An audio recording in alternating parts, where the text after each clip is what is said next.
नमस्कार, मैं हूं अनिता, हिंदी लेक्चरर श्री वेदा कॉलेज कॉर्पोरेट पालिया नगरभावी बेंगलुरु। द्वितीय पीयूसी पाठ्य पुस्तक हिंदी साहित्य गौरव से मध्यकालीन कविता द्वितीय सोपान से मध्यकालीन कविता रायदास जी का 9वीं पाठ है। रायदास बानी, संत रायदास के बारे में हम एक नजर।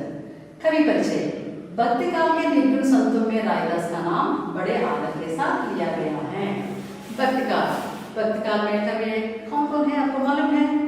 तुलसीदास, सूरदास, मीरा, रायदास, सब। तुलसीदास का तुलसी संत स्वंबुतर फूली फलहि परहित इतते पाहन हरत इतते वे फले। 10वीं कक्षा में 9वीं कक्षा में हमने पढ़ा है ना। और संत रायदास का भी है यहाँ। इस कविता आशय ये क्या है? प्रस्तुत पदों में संत रायदास के भगवान के प्रति अपने दास भाव प्रकट किया है। प्रभु को चंदन, दीपक, मोती और स्वामी मानते हुए अपने आप को पानी, बाती, धागा और दास माना है। परिश्रम से ही गई कमाई को श्रेष्ठ बताया गया है और अंत में एक सुखी राज का कामना ही गया है। सुखी राज का मतलब रामराज को कमाना की इच्छा है। कवि का भावार्थ है। अब कैसे छूट राम रट लगी, प्रभु जी तुम चंदन हम पानी, जाके अंग अंग वास समानी। प्रभु जी तुम गलबन हम मोरा, जैसे चितवन चंद चकोरा। प्रभु जी तुम दीपक हम बाती, जाकी ज्योति भरे दिन राती। प्रभु जी तुम मोती हम धागा, जैसे सोने मिलत सुहाग। प्रभु जी तुम स्वामी हम दास, ऐसे भक्ति करे रैदास। कवि कहते हैं कि भगवान की ऐसी रट लगाई है कि वह अब छूट नहीं रहती है। प्रभु जी अब चंदन तो हम पानी। भगवान को किससे तुलना की है? चंदन से, चंदन के पेड़ से। हम मनुष्य को किससे तुलना की है? पानी से। ये दोनों रगड़ने से अच्छे से चंदन निकलती है। ऐसे ही हम दीपक हैं तो हम बाती।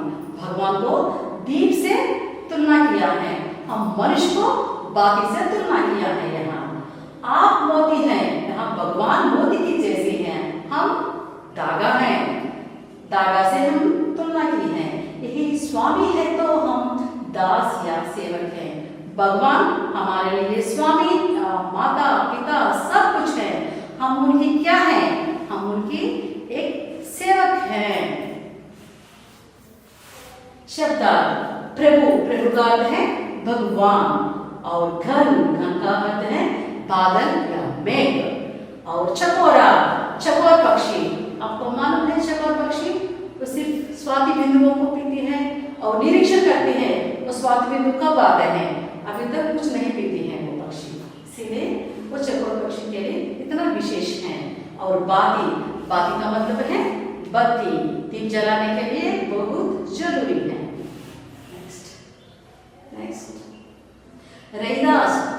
श्रम करी खाई ही जो लो पार बसार, नेक कमाई जो करी कबहू ना निष्फल जाए। निष्फल इसका मतलब है निष्फल।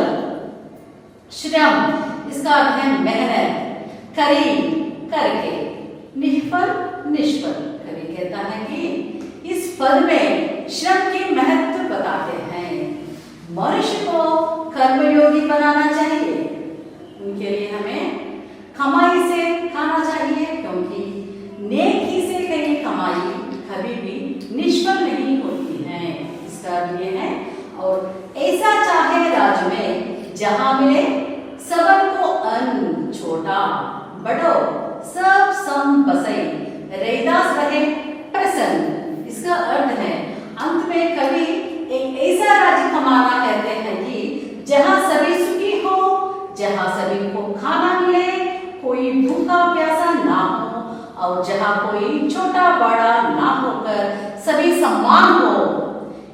ऐसे राज्य में देखकर रायदास बहुत प्रसन्न हो जाता है और इसका शब्दार्थ सबन, सबन का अर्थ है सभी, राज इसका अर्थ है राज, सब इसका अर्थ है सभी लोग।